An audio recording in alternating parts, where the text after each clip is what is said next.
Hello, in this video I'm going to type in a Factorial function in Common Lisp. I start from terminal to show that Project can also be started as a standalone program. In the background you can already see the somewhat trivial command line help. So first let me start the editor with a prepared Factorial implementation in standard Common Lisp syntax. In this case the editor simply parses the file into its own internal data structure and presents it for editing.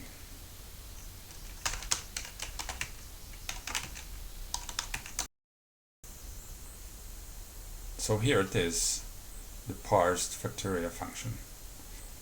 It's stored in the internal data structure, and if I switch to the generic notation, you'll see the function definition, the argument, there's the if, and there's a function application, and there's this variable reference, and there are constants and things like that.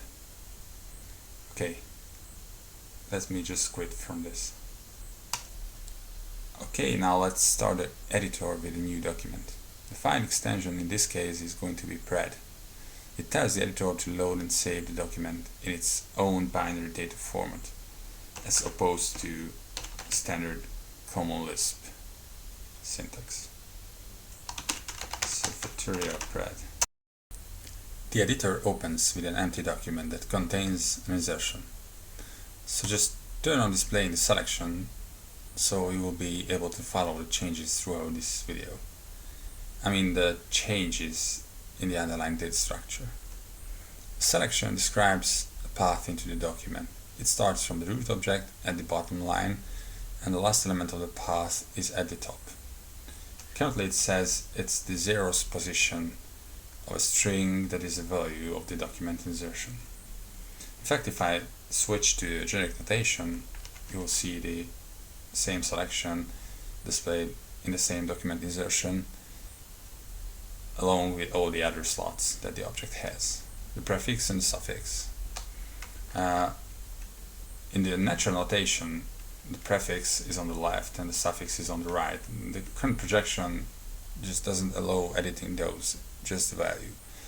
So let's start typing E here, and it immediately offers a completion which I accept with the top character, and then continue typing with T.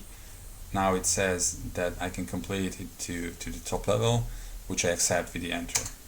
Here we are in the interactive top level. As you can see, it contains Common Lisp insertion, which is specific to the Common Lisp programming language.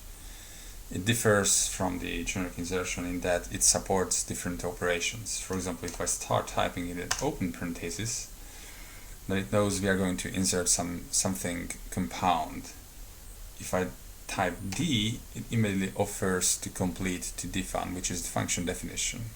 Now I accept it with this with the space, and then I can just type in the name of the function, Factorial, and then pressing space takes me to the argument list where I type num, which is the first argument of the function. Okay, now I continue with the documentation, which says that the Factorial function computes the product of integers between 1 and num. Now I continue with the body of the function by pressing the open parenthesis, which gives me another insertion into the body of the function, where I start typing if, and as soon as I realize it's offering me a completion, I just accept it with a space.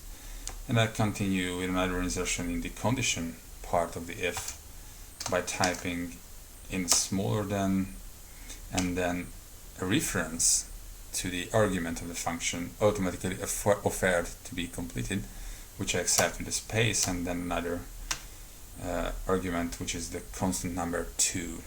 At this point I intentionally leave blank the then branch and continue with the else branch by typing in multiplication with the variable again, and then recursive call, which is also interesting here that it offers the completion by knowing that we are in the Factorial function, so it's just a recursive call, which I accept with a space, and then complete the function call with the run argument, which is num minus 1.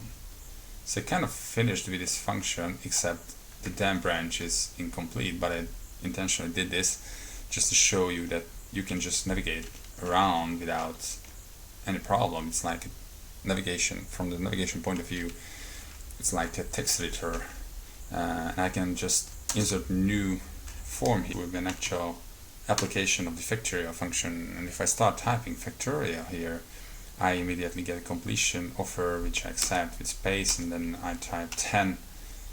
So we're going to compute the Factorial of 10. But before doing so, we need to complete this function, and then we compile this function with pressing Ctrl E, and then go back to the example and evaluate that too, and then we get the Factorial of 10. Another interesting thing to note here is the variable references. They're actually linked to the argument definition of the function. So if I edit the name of the variable, it changes all occurrences because there's only one name. The same thing is true for the Factorial function.